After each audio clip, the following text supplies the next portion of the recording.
and welcome to the Christ Baptist Church devotional.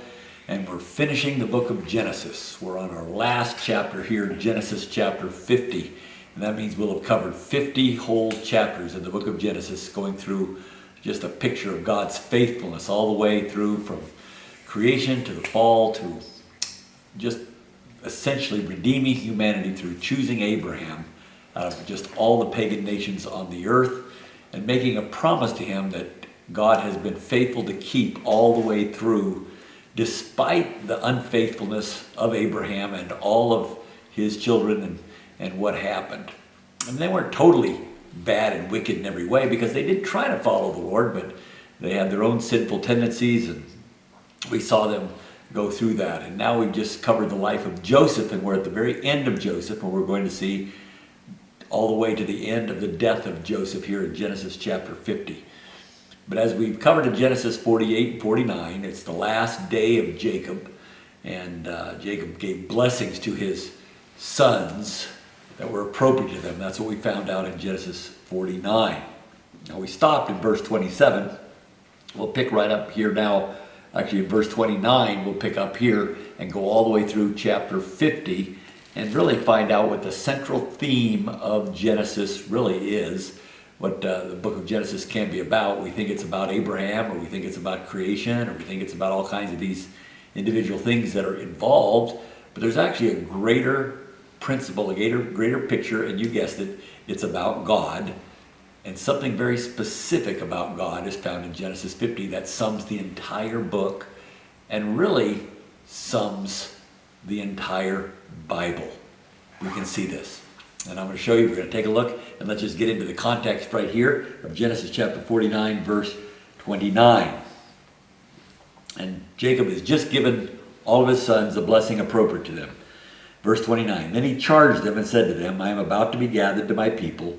Bury me with my fathers in the cave that is in the field of Ephron the Hittite. In the cave that is in the field of Machpelah, which is before Mamre in the land of Canaan, which Abraham bought along with the field from Ephron the Hittite for a burial site. So long ago, in Genesis 25, in Genesis 23, what we see is Jacob had purchased some property from Ephron the Hittite, and he wants to go to a cave that's there. And he explains this where Abraham was. Verse 31 tells us, there they buried Abraham and his wife Sarah. There they buried Isaac and his wife Rebekah. And there I buried Leah. So there's a lot of his family. It's all right there in that. And it's a family burial plot. He says, take me back there. The field, the cave that is in it, purchased from the sons of Heth. And so that's where he's noticing that. Verse 33, when Jacob finished charging his sons, he drew his feet under the bed and breathed his last and was gathered to his people. It's really saying he's now joining Abraham and Isaac and his mother, Rebekah, his wives, Leah and Rachel. He's joining them. He died, verse 33. So he just finished charging his sons. On 147 years old, gave them the blessing. And then we see this passage, he died. So naturally what happens, we get into chapter 50, and as would be expected, Joseph loved his father, and so Joseph fell on his father's face and wept over him and kissed him. Joseph commanded his servants, the physicians, to embalm his father, so the physicians embalmed Israel. And this is what they did in Egypt. So there's Egyptian customs, and they made sure they followed the rules and the rituals of burial for Egyptians. Verse 3 tells us what those are. Now 40 days were required for it, for such is the period required for embalming, and the Egyptians wept for him 70 days. So an extra 30 days of mourning took place in Egypt.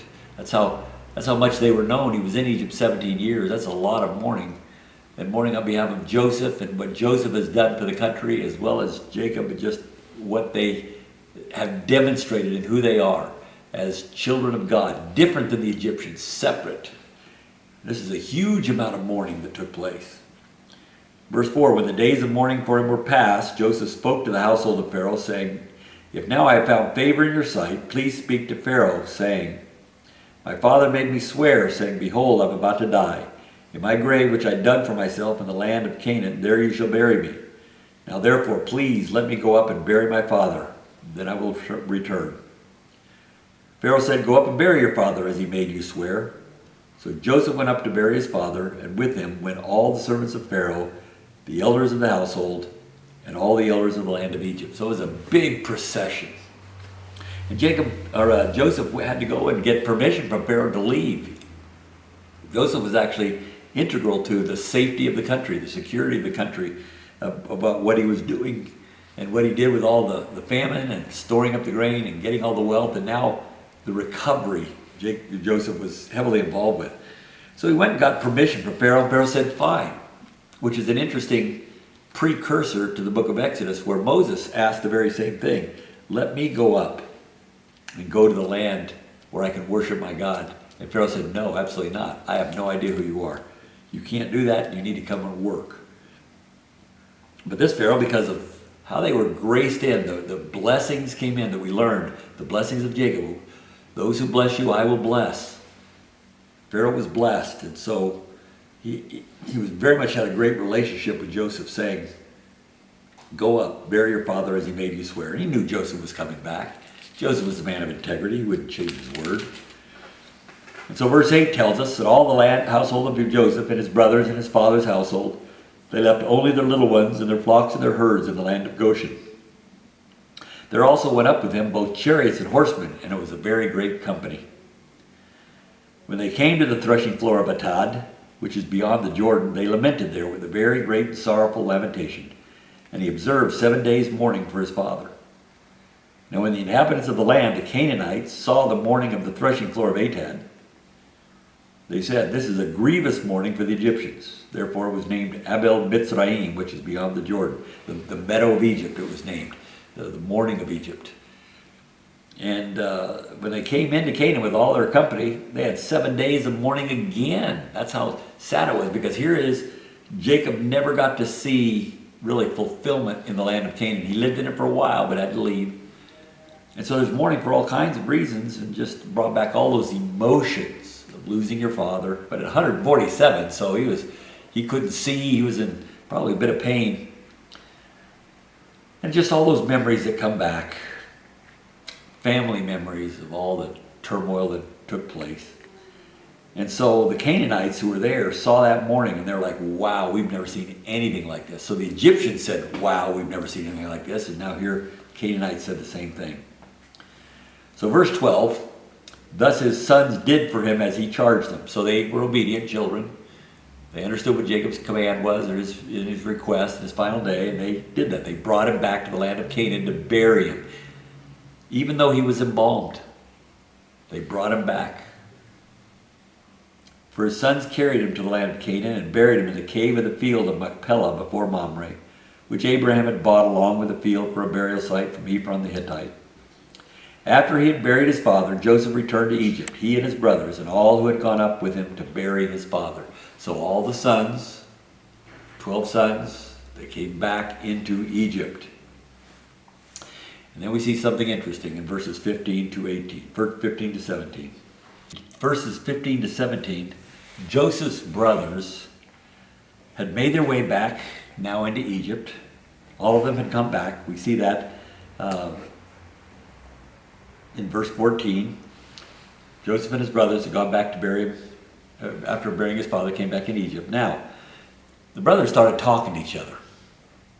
And this is where their fear started to come in. They didn't realize that forgiveness, really, it's unconditional, and you don't remember. This is God's kind of forgiveness that Joseph had given them. He saw that they had changed their ways. He saw they changed their hearts. He saw that God did a work in their hearts, and he completely forgave them. Yeah, they couldn't really believe that. They didn't believe that Joseph would do that. They just thought that Jacob was just being good for the sake of his father. And listen to what they say to each other, beginning in verse 15. When Joseph's brothers saw that their father was dead, they said, what if Joseph bears a grudge against us and pays us back in full for all the wrong which we did to him? So they sent a message to Joseph saying, your father charged us before he died, saying, thus you shall say to Joseph, please forgive, I beg you, the transgression of your brothers and their sin, for they did you wrong. And now please forgive the transgressions of the servants of the God your father. And Joseph wept when they spoke to him. The brothers got together. They said, no, Joseph's not for real. He did not really forgive us at all. What if he bears a grudge against us? And then he's going to pay us back in full. I mean, we tried to take his life. What if he exerts all the power of Egypt and puts us in prison, or worse, puts us to death? So they went ahead and sent a message to Joseph, and they lied. Right there, they lied to their brother, who actually gave him so much. They turned around and they said, thus you shall say to Joseph, this is what Jacob, your father, said to you, Joseph. Please forgive, I beg you, the transgression of your brothers and their sin.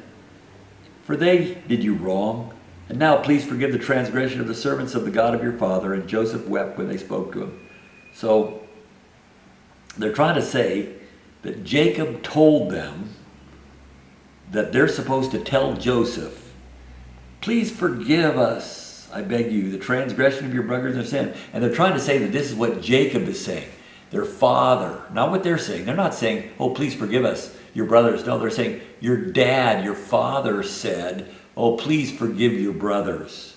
Please forgive the transgression of your brothers and their sin, for they did do wrong. But now please forgive the transgressions of the servants of the God of your father. See, they're actually servants of God. So please forgive them, knowing that you're going to bear a grudge and you will turn against them. And they said, Jacob is the one who actually said this. They lied. This is what's in their heart, all the way to the end of Genesis. As good as God's been with Abraham, with Isaac, and even with Jacob, walking with him and prospering all these years. And then when he died, his sons, after they conspired to throw Joseph in the pit, now they've been forgiven, reconciled, the brothers are talking to each other. They can't handle it. Some years later, they can't handle it when Jacob dies, and they say, we got to cover ourselves and tell Joseph that Jacob told him he has to forgive us. So verse 18, then his brothers also came and fell down before him and said, behold, we are your servants. I mean, they're terrified. They're actually terrified that Joseph's going to turn on them. But look at verse 19. But Joseph said to them, do not be afraid, for am I in God's place? Am I in God's place that I could judge, that I could do that? We've already had our reconciliation. We've already had our forgiveness. Am I in the place of God? I'm not in the place of God. And then we get to verse 20, which is the key. And really the overriding picture of the book of Genesis. Because it introduces God. And I want to tell you what it is. I'll read it in a moment, but I want to share with you, there's a number of verses in all of the Bible. You could call them the but God verses. But God. Essentially, that's a lot what the Bible is about. There's all kinds of problems, but God. One of the most famous that we know is Ephesians chapter 2, verses 4 and 5, where we were children of wrath, and we're basically dead in our trespasses and sins. You know, I'll read this to you. We're dead in our trespasses and sins. And what Paul writes here is, and you were dead in your trespasses and sins, in which you were formerly walked according to the course of this world, according to the prince of the power of the air, of the spirit that is now working in the sons of disobedience. Among them, we too all were formerly lived in the lusts of our flesh, indulging the desires of the flesh and of the mind, and were by nature children of wrath, even as the rest. Paul is saying, we were all dead in our trespasses and sins. And then verse 4, but God, being rich in mercy, because of his great love with which he loved us, even when we were dead in our transgressions, made us alive together with Christ. But God intervened and saved us. But God, while we were dead in our trespasses and sins, he did that. Listen to another one, Romans chapter 5, verse 8. But God demonstrates his own love toward us in that while we were yet sinners, Christ died for us. But God, while we were yet sinners, Christ died for us. That's what God did. He demonstrates his love because of his own love and mercy, he made us alive together in Christ. And because he demonstrates his own love to us, Christ died for us while we were yet sinners. How about 1 Corinthians chapter 10, verse 13? No temptation has overtaken you that is common to man, but God is faithful. But God is faithful. God is faithful, who will give you a way of escape so you can bear up under it to get out of this trial, this temptation. God is there with you in the trials and the temptations. He was with Joseph in jail. But God. 1 Corinthians chapter 1, verse 27. But God chose the foolish of the world to shame the wise. But God. The world isn't for the rich people. It isn't for the wise people. He actually chose the foolish of the world. The Greek word there is moron. He chose the morons of God to shame the wisest of the wise. That's what God does. Acts chapter 13, talking about how you killed the sinless Son of God, but God raised him from the dead. But God intervened. This is the God who intervenes. The God who intervenes. And the very first of the but God passages is found right here in Genesis chapter 50. This is the opening but God passage. Of all these passages of but God intervening, providing life from death, light from darkness, here we have chapter 50, verse 20. As for you, you meant evil against me, but God meant it for good, in order to bring about this present result to preserve many people alive. I understand your situation. You're lying. You're lying to say our Father said this. And you meant evil against me. You did. You threw me in the pit. You meant evil against me, and you're even meaning evil against me now. You're trying to cover yourself. But God meant it for good. Do you understand that? You can't see that. But God meant it for good in order to bring about this present result right here. To bring this present result right here, where we're now back in Egypt, and I'm second in charge, and I'm taking care of you. To preserve many people alive. You see, Joseph saw the bigger deal was not to get revenge against his brothers, it's to preserve many people alive. That's a much bigger task. He can't satisfy his flesh by just putting his brothers in jail or killing them. No, he needs to preserve many people alive, preserve the line, preserve Jacob, because that's the line that he chose. He chose not to be an Egyptian, he chose to be from the tribe of Israel. So verse 21, so therefore do not be afraid, I'll provide for you and your little ones. So he comforted them and spoke kindly to them. He said, you know what, I don't care even that you're lying now. I'm going to provide for you. Because that is God's plan. Don't you see? God meant it for good, but God meant it for good. You meant evil, but God meant it for good. That's the whole Bible, what we see after the fall. You meant it for evil, but God brings it about for good. But God. We see it all through the New Testament that we've read.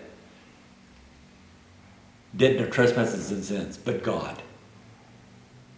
But God demonstrates his love for us, that while we were yet sinners, Christ died for us. But God is faithful in a temptation. But God chose the foolish to shame the wise, but God raised him from the dead. You see this?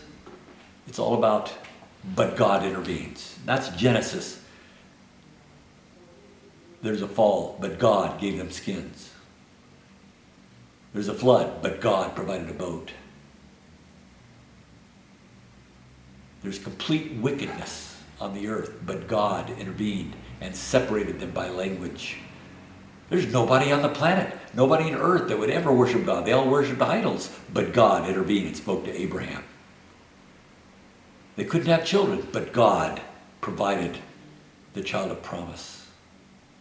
You see, no matter what happens, but God. Abraham to sacrifice Isaac, but God intervened and provided. But God, even in Jacob's treachery, but Jacob, the deceiver, the heel grabber, stole the blessing. He swindled Esau out of his birthright. But God turned it for good and gave all of these children to now populate Egypt. But God populated. You see, God intervened to ensure that his promise will happen. That's what Genesis is about. God made a promise and he kept it. But God intervened in every way that Satan and people would try to frustrate that promise, but God. And that's what we see right here. Closing in Genesis 50. What's Genesis about? It's what God did. It's what God did in intervening. He intervened in every way ever since the flood. He intervened in Genesis chapter 1:1. There was no earth, there was no creation, anything. But God, in the beginning, created the heavens and the earth. He started everything. But God intervened. Right here at the end. And you meant evil against me, but God meant it for good and used it for good. You couldn't see that. So that is the foundational verse for the whole book of Genesis because of intervention.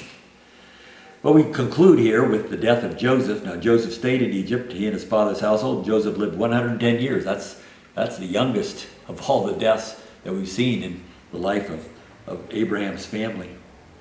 Joseph saw the third generation of Ephraim's sons. Also the sons of Machir, the son of Manasseh, were born on Joseph's knees. So he saw actually the third generation down from Manasseh. That's 4 generations he saw right there. And Joseph said to his brothers, I'm about to die, but God will surely take care of you and bring you up from this land to the land which he promised on oath to Abraham, to Isaac, and to Jacob. See, he's got hope on his mind all the time. Hope. Hope of the land. I'm about to die. Again, there it is, right there. I'm about to die, but God will surely take care of you and bring you up from this land to the land which he promised on oath to Abraham, to Isaac, and to Jacob. God will intervene. God will intervene. I'm going to die, but it's not me who's been providing for you. It's been God. That's Joseph's testimony. Then Joseph made the sons of Israel swear, saying, God will surely take care of you, and you shall surely carry up my bones from here.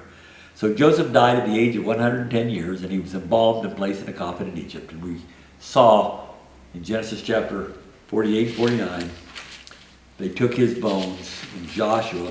I believe it's Joshua 24, 31. Yeah, Joshua 24, 32. They took him, when they had the exodus out of Egypt, they took his bones in a box and buried him in Shechem. So he was buried there according to what his wishes were. So we see that God has intervened.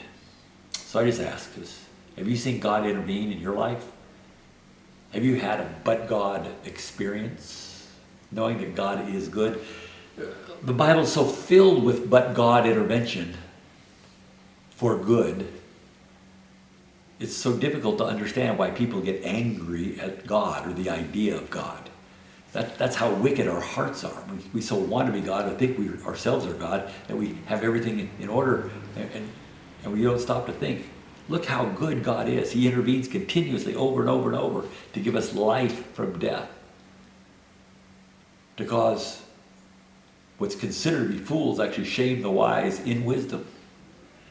But God intervened right here to bring about for good the preservation of all of the family of Abraham for the next about 350 years. It's about how long it was from where they were. Because when Jacob entered Egypt, that was when the clock started ticking for 430 years. And so they've got a ways to go now living in Egypt until people forget who Joseph is.